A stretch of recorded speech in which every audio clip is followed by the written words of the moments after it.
According to a new Wikileaks article, China has taken a portion of their gigantic foreign holdings and shifted it away from the US dollar into gold. The move is expected to raise the ire of America. They intend to weaken the gold's function as an international reserve currency.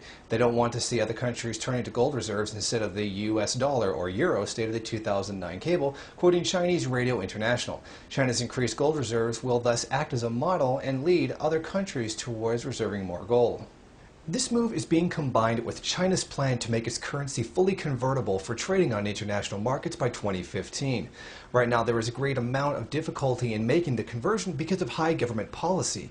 China currently doesn't own much gold for its economic size. It has about 1,054 tons, according to the World Gold Council, making it the sixth largest holder of gold in the entire world.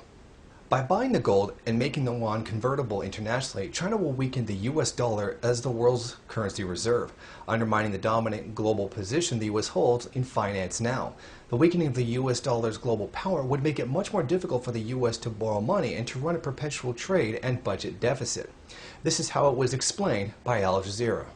As a reserve currency, the US dollar is the default for international transactions. If, for example, a South Korean company wants to buy wine from Chile, chances are they will carry out the transaction in dollars. Both companies must then purchase dollars to conduct their business, leading to greater demand. The value of global commodities such as oil is also generally demarcated in US dollars.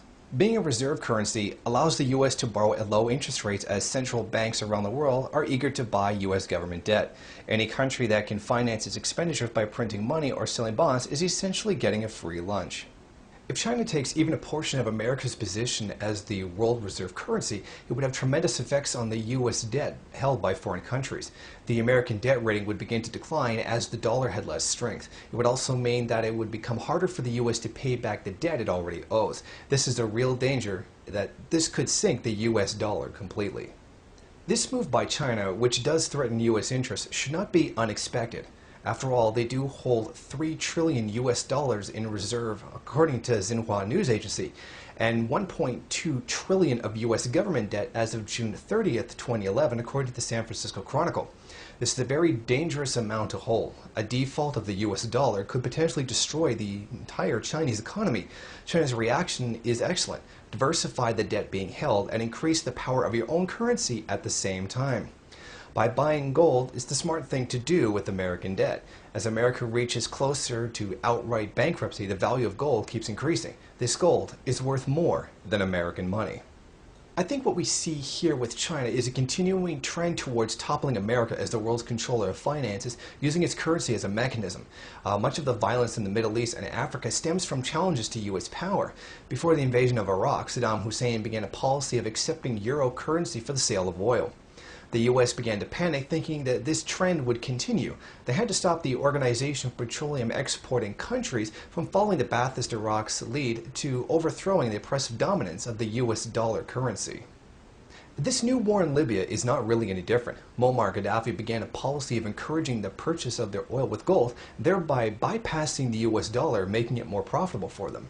The African Union, on the advice of Gaddafi, began looking into their own currency for trade, one that would be based on a gold Libyan dinar currency. This is what caused the US to invade Libya using the so-called rebels. The Europeans, however, did not want to be left out of any future profits to be made, thus they joined in. The Third World, particularly the Middle East and Africa, are beginning to challenge the authority and domination of U.S. imperialism. These peoples know that the only path to liberation is to throw off the shackles of First World exploitation by the U.S. China no doubt sees this trend and is making their own play for a world reserve currency.